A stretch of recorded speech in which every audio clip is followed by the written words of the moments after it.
How's it going, everybody? My name is Ryan Saracool. I'm the host of the IMX podcast, and today we are presenting you with episode 2 of the IMX podcast. Today's episode was filmed in October 2024 when I first opened my studio. I had the absolute honor to have this wonderful athlete in my studio. I was a big fan of her then. I'm a huge fan of her now, and I was actually a big fan of her before she came on. She was featured on American Ninja Warrior for 4, 5, 6 seasons, as you'll learn. Her name is Brittney Durant, and now she's currently residing in Dubai. I hope you guys get inspired by today's story. Brittney is a wonderful athlete that I'm still a very huge fan of. So please like, share, subscribe, whatever it is that we do on the internet, and enjoy. All right. Hi, everybody. Welcome back to I Am Exclusive. Today, we have a very, very special guest, someone I've been looking forward to meeting for a long time, someone I've actually been quite a big fan of. She is a professional free runner, parkour enthusiast, one of the greatest athletes I've ever seen. It's too kind. She's been on American Ninja Warrior. Brittney Durant, welcome. Thank you. I appreciate you. I've been really looking forward to meeting, shooting, and doing this podcast with you. Such a pleasure. He's such an awesome guy. So, yeah, really excited to be here. Thank you. I'm very honored to have you here first off, and I'm very grateful that you're here. Let's start off with a wonderful question of who is Brittney Durant? Oh, that's a big question. But I'm Brittney Durant. I am, like he is saying, a professional free runner and parkour athlete. I've been on American Ninja Warrior 6 times, and I own a gym. Yes. Wow. Okay. So that's one thing I wanted to talk to you a little bit about, which I guess we'll get into. But before that, let's get into a little bit of the basics about you. So free running, professionally to your level is, I don't run into people like that every day. Of course, tell me a little about how you got into that and how you got to where you are. Okay, yeah. So I used to do gymnastics. I actually grew up in a gym. My mom used to own one, and so kind of following in her footsteps. But I was taken out due to injury. My back and my ribs are a bit misaligned. So yeah, I was going to like the world championships, hoping to go collegiate with it all. But they're like, nope, you're done unless you want to get surgery, get a rod in your back. And yeah, it was a big decision. Definitely like hindered my life in a way, because sports was all I knew, and they were like, probably not gonna be able to do sports ever again. And I was like, wait, what the heck? So yeah, it took like about a year and a half, 2 years to then get back into sports, and then I found parkour and ninja, and was like, maybe I could test the waters. Maybe they might be able to let me do it, and it's just been up from there. And yeah, I really fell in love with it and found my way in sports again. Wow. So you've always been very athletic, it seems like. Yeah. And then first, so you found passion early on in gymnastics, Mhm. right? And then this is like, in terms of competing gymnastics, you were doing so as like a young age until your Mhm. injury? Yeah. So Mm. ever since I could walk, I was doing the little tots class, and then I went into competitive cheerleading, went to like the world championships for that, and then that's where I was gonna start to go college. I was around like 15 years old when I got taken out. So Wow. Oh yeah. my God. So, it's interesting. And this is like one of my favorite parts of like someone's development is like when you're really into something and then something life-changing happens, right? Especially when you're only 15, right? You probably thought you might have been doing that forever. Yeah. That really changed things in such an early age for you to have a mindset shift. How was that like for you? Yeah, it was definitely hard. I had an identity crisis for a second. I was like, this is all I know, now like what am I gonna do? This is my plan for college and everything. And was like, wow, like who am I? Like who is Brittany? So especially at such a young age, I was like, well, guess I gotta put my bootstraps on and figure this out. So yeah, I ended up coaching gymnastics a little bit just to stay in the world, and then, started to figure myself out a little bit more, and then yeah.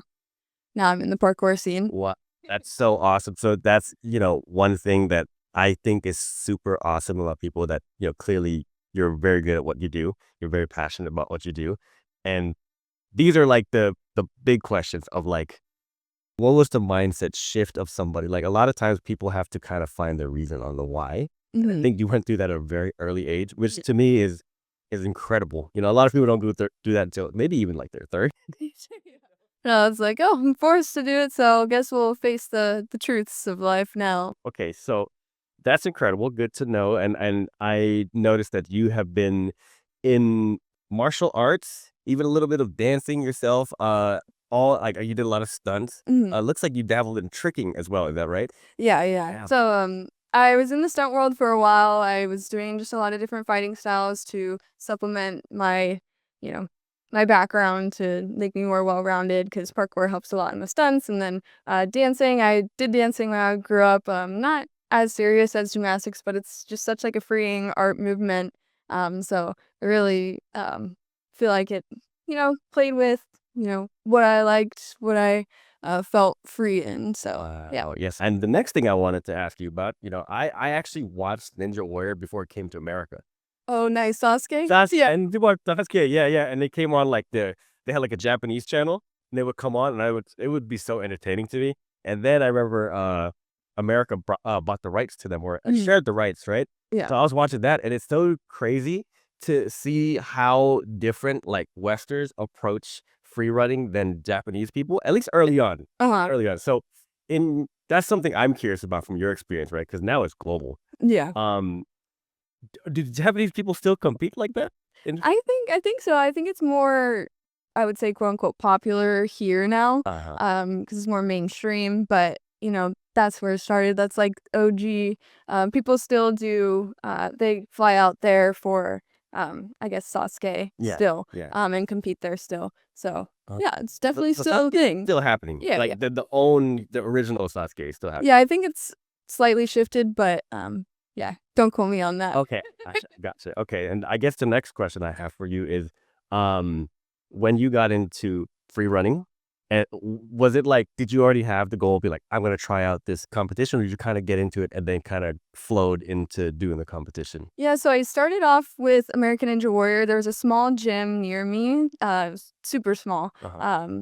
And they had mainly Ninja Warrior obstacles and then some parkour obstacles. And I was like, oh, this kind of feels like, gymnastics, swinging. And then they were like, yeah, there's actually like, we're going to compete on the show. Or like, they call it like testing the obstacles. So they have like a group of people that test the obstacles to make sure that they're sound for, the competitors. And they're like, oh, yeah, you should do that. Because I wasn't of age yet. At that point, I was 21 years old or older. Okay. And I was like 18. So they're like, yeah, you should test. And I was like, wait, really? I thought I had to be like 21. And then from there, I started testing and then started competing. Oh, So, wow. So yeah. as soon as you turned 21, you went to compete. Yeah, so they lowered the age to 19 the year that I turned 21. I used to watch American Ninja Warrior with my brother. He was like the original person in the family that was the first ninja, we like to say. Because he would jump around on the couch, make little obstacle courses. It was adorable. You got So, physical. You got to yeah, Oh, he's like, I beat you. did you just get into it for like a year and then you went straight to competing? 17 was when I started, and then, year later, I tested, and then I started competing, and since then, I've been competing. So would you say that you already have competition background from your youth with gymnastics and things like that? Yeah, for sure. I was very competitive from when I can remember. I was competing multiple times a year, maybe even a couple times a month. So, yeah, I was very, comfortable with being on stage. Yeah, and so competing. that was the next question I was gonna say because like you see the obstacle, you see like you know, it's pretty. I would think it's pretty intimidating, right? Yeah. Even competing, sometimes like I walk up and I'm like, oh, this looks like straight to the ground. I might, Oh. but it gives you more oomph to want to not fall. Okay, so I think that was kind of what I wanted to lead into is Yeah. when you are there, let's kind of like start from the beginning, from your very first competition going into it, right? As far as you can remember, how was it like for you prepping mentally and physically for the first one you've ever done? For the first one, I actually showed up and then directly the day before, they were like, oh, it's COVID. Everything is stopped. My God. And I was like, dude, I just saw the course. We did B-roll, hero shots, interviews, everything. And I was like, I'm so trained. And I was like, I'm going to hit a buzzer. And they were like, oh, no, filming is done. We're like, I was like, great. This is like my luck. A couple months later, they were like, hey, we're going to do a special season. We're going to call you guys back. So no one was trained. And I was like, great. I have like 2.5 weeks to train at the end. So my mental was a little bit off, but I felt still physically strong. Didn't do my best the first year, but it was still cool to be, invited on such a small pool. Right. But yeah. So a little bit shaky on the first year, but from there on, I felt a lot stronger. Right. Also, would you say that there's kind of an importance to, step on the soil first and kind of do the run just to get Yeah, there's right. oh, so Exactly. look at seeing you're a veteran of 6 seasons, right? So the first season was like a warm up for you. And also you said it was like kind of a special version. Yeah. That honestly, that's so crazy to hear that like you got there to COVID. Yeah, it's like, oh, That, my luck. so did they just send you back or how did that work? Yeah. They were like, sorry. Oh my I was like, I'm so sad now. oh. My whole family like flew out. And Oh. yeah. Yeah, but I think the cool thing that you said in that explanation was you envisioned yourself hitting the buzzer, Yeah. right? Mhm. And that I think is such a powerful thing to do, to like envision yourself Oh, yeah. reaching that goal. So tell me about the following year. Yeah. The following year, I think, the following year I made it to the national finals, which was super cool, in Vegas, which I was like, nice, like redemption year. The year after that is the one that I believe that I hit my buzzer, which was like the biggest year of everything. Like all the years have been awesome, but that year was when I like really like fully embodied it and was like, I said it on the top of the work wall. I was like, I could feel it in my bones. Like I knew I was gonna hit the buzzer. Like I trained so hard and like my focus was there and like I was like, I finally stepped into the shoes that I knew I could fill from day one. So yeah, it was really cool. Incredible. No, there's nothing like having such a strong vision where like you can feel it and then you're like living it. Yeah. I think that's incredible. Yeah, when you hit the buzzer, the smoke comes up, right? Yeah. Smoke and like whatever, I didn't. not flames, but like sparks. Yeah, and but yeah, like did you like envision yourself going like? Oh yeah. Oh, that's so cool. Yeah. How did it feel? It was just amazing, exhilarating, all the feelings. So cool. So how was it like for you coming back to the latest season? How did you feel? How did you train for that? I felt really good coming into this newest season. We actually just recently filmed season 17. I can't talk about it right now, but it was cool to come in with the mindset of I've been doing a lot more parkour competitions and traveling internationally for that. So I was like, let me see like how that experience really plays into competing on Ninja Warrior, and let me take back a step and maybe try to have fun with it a little bit more this year. And it was really cool to see how that transferred on the course. Like last year I kind of tried to have the same idea and but the experience of my parkour background really shines through this year, I feel like. Yeah, that's amazing. And I've been following you since like last year, and I've seen how many competitions you went. I saw you went to Europe. You went to Japan too. I'm going to You're going Japan. so they're you're going to Japan. Okay, because I saw the post of you and it said Japan, so I thought you were already there. But I've noticed that you've been like everywhere, and this is It's why been a lot. I'm so impressed. And you've placed like every single time you went, and that is like a hell of an achievement to be so consistent in like just placing, which I think is incredible. Thank you, thank you. You have awesome work ethic. If you don't know her, you go follow her. She's at the gym at 1 a.m. He's like, it's crazy. I wish I had that ethic. I have to sleep in. I should be sleeping. That's like real passion. I respect that so much. Thank you. Yeah. So one thing you said there I really like is you're implementing the idea of having fun again into the whole thing, right? Do you feel like there was a time where you started and it was more fun than it was a competition, or do you feel like it's always been like how is that for you mentally?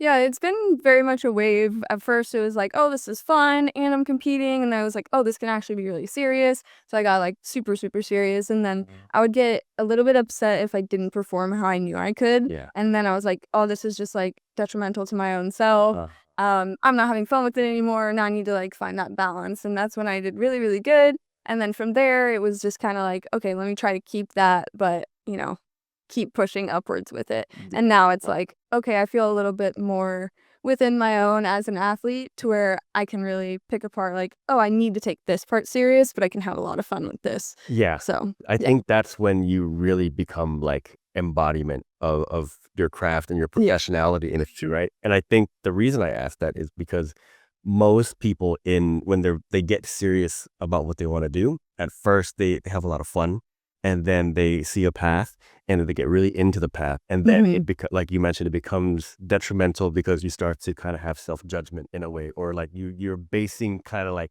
your entire reality off of like your result, right, exactly. Right. And then the way that I've seen, at least from everyone I've talked to that are like the best of what they do, they found that love and fun for it again, and they know Mhm. when to really lock in. Yeah. And that's why, I brought up the idea of, watching, people should watch how you train, people should watch how you go about your life, because there's a happiness that comes with it. And I think that that's something people have to kind of work for and discover, and if you get too deep in it, I almost feel like, and maybe you felt this too, where you you could feel the tension in your body. Yeah. Mhm. Right? You feel like a lot Exactly. more relaxed now? Yeah, That's exactly. amazing. That's amazing. It's like I'm just, like, where I'm supposed to be. Oh, that's great. I love that. You're where you're supposed to be. Exactly.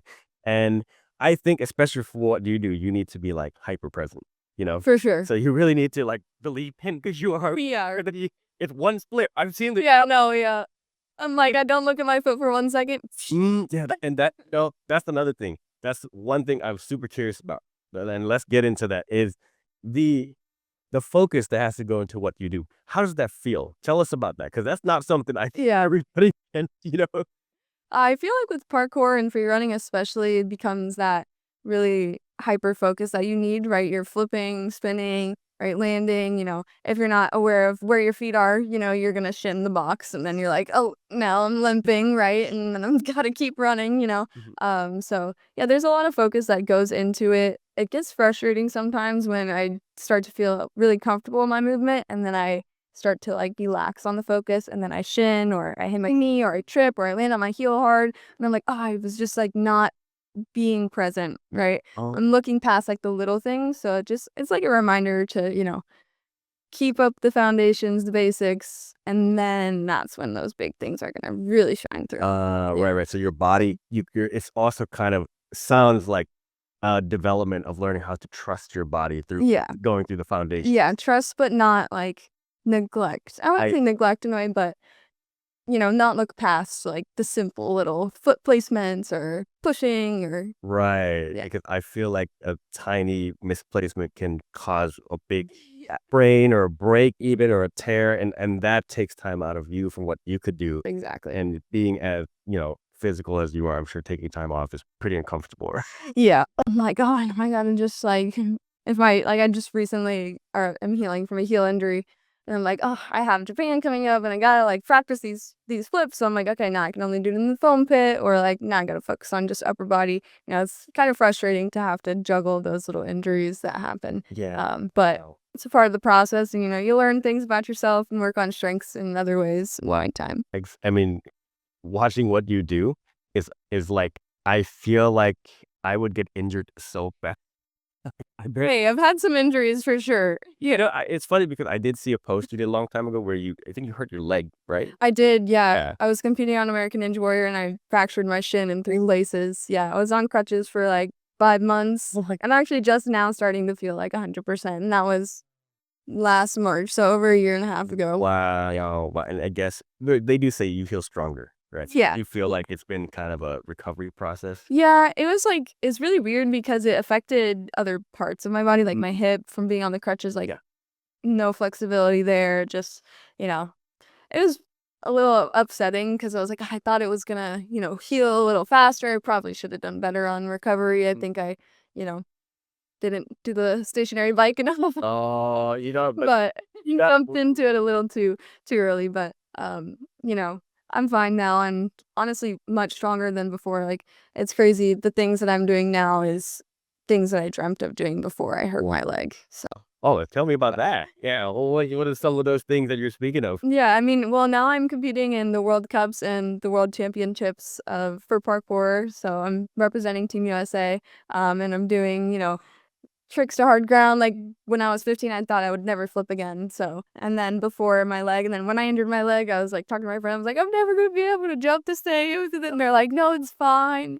I'm like, I need so many things, like to get back to where I am now. But I think it gave me the time to really look at what I want from the sport. It's amazing. And then I could lock in and be like, you know what? I know I have the technique. I just need to build the strength back and then trust myself, Because a lot of injuries happen when you're not fully going for it, especially in parkour. Like we tell the kids when I'm coaching, if you don't commit 100%, that's when you're going to get hurt. And I guess that's like the most impressive thing, right? Because when you're doing all these things, you have to feel the movement beforehand. While you're doing it, it's like instantaneous. It's like you don't really have the time to be thinking about it. Like, just go. Yeah. And you mentioned that when you did hurt your leg, you kind of went through, it gave you the space to kind of reflect on like how you want to approach things, which kind of moved forward into you doing all the things you wanted to do this year. And then you mentioned that you're doing more like parkour style competitions, and that converting into American Ninja Warrior. How different is that for you?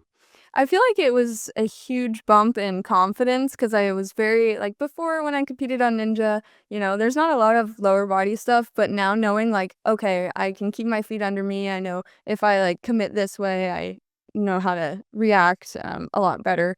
It felt a lot more comfortable, and people were saying that I looked more, comfortable and at home on the course this time, and I think it just really gave me that full all around that I needed. Wow, that's amazing. That's amazing. I know we talked a lot about, your experiences as an athlete. Excuse me, I was slipped. But tell us what a daily life in Brittney Durant's life was. What is a day in Well, Brittney Durant's life look like? I mean, I do own a gym, so I coach a lot. Okay.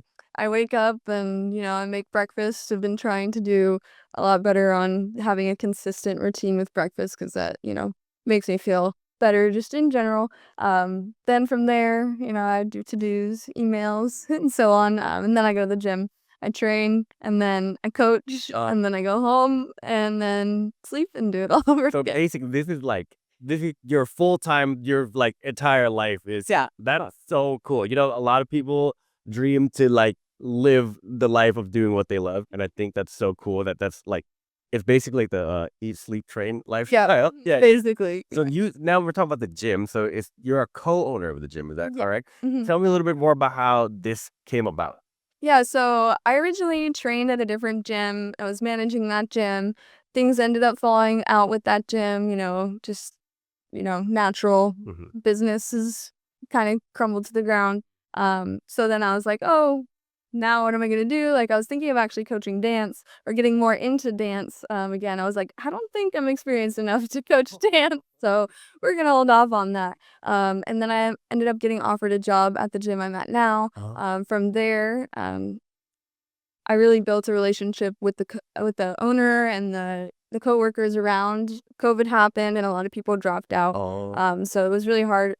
Myself and my coworker, now also other co-owner, stuck around, and we really, really helped keep the gym alive. And we were, seen as people who really cared about the gym. Hmm. So it was cool to be seen as that because we obviously were that. From there, we got offered ownership and we signed on, and Wow. it's been about 2 years. That's amazing.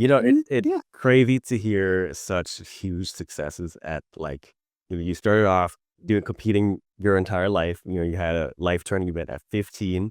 Not that long after that, you trained, you were on TV consistently, you started owning a gym, and like now you're living the dream of going to do all the competitions all over the world. Like that is, yeah, that's really impressive for me. It still feels like a dream. It's really cool to, live through the things that I really wanted to live through when I was a kid. Like, when I got to the gym, they were like, "Oh, what do you want to do?" I was like, "I want to be a gym owner. I want to be a professional athlete." And I'm like, "Am I actually doing those things right now?" It's still sinking in.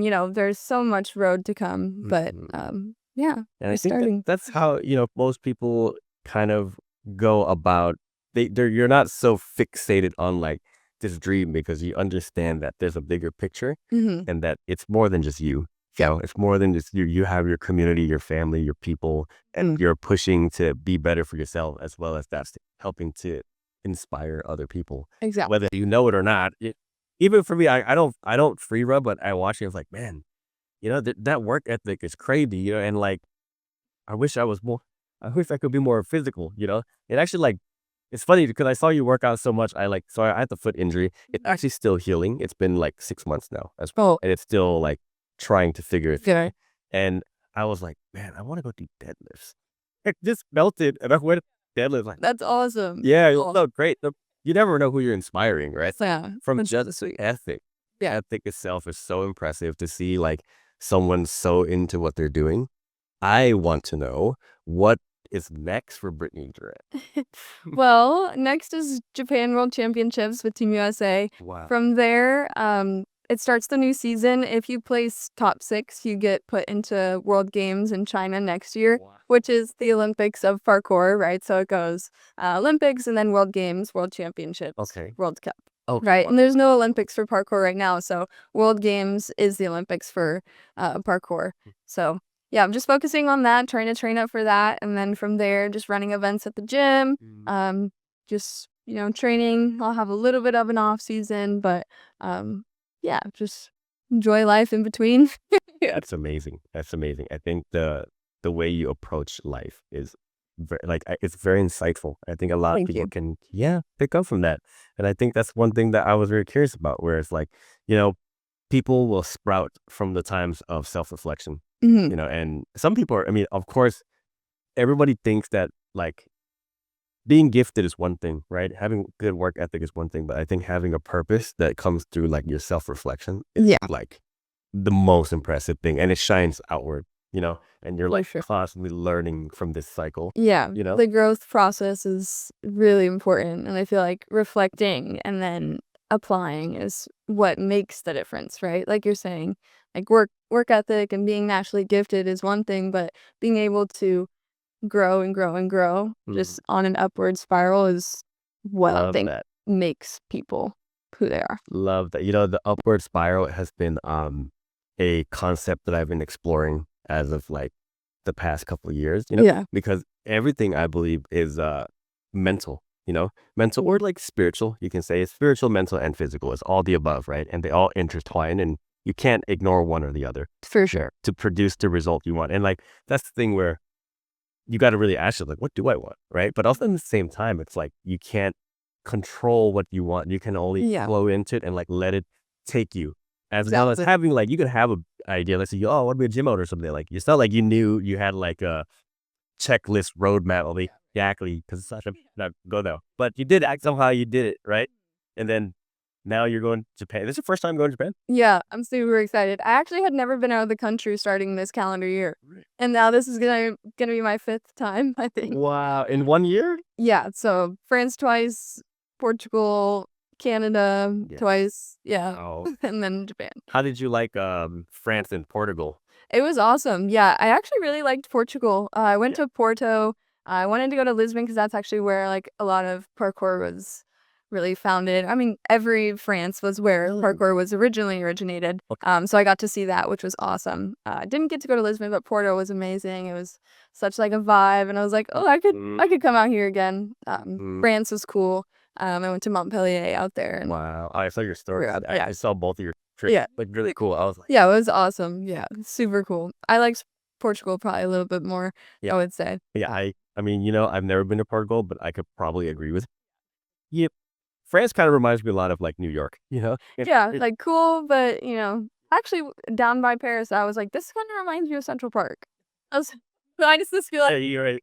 Yeah, for sure. It has the metro has a similar vibe. Yeah, I was telling my friend that I went to Italy, and it's like European. Everybody's like it's like, Italian, right? yeah, And like, I was one of the very few Asian guys. They were looking at me like, whoa. And, but then I went to France, and I was expecting the same. I was expecting to get off, and everybody's like, French. yeah, It was super multicultural. yeah, it was Yeah, and for it sure. really just made me think like, whoa, like I need to get up more, I need to learn more about the Like, world. hold on. Yeah, yeah.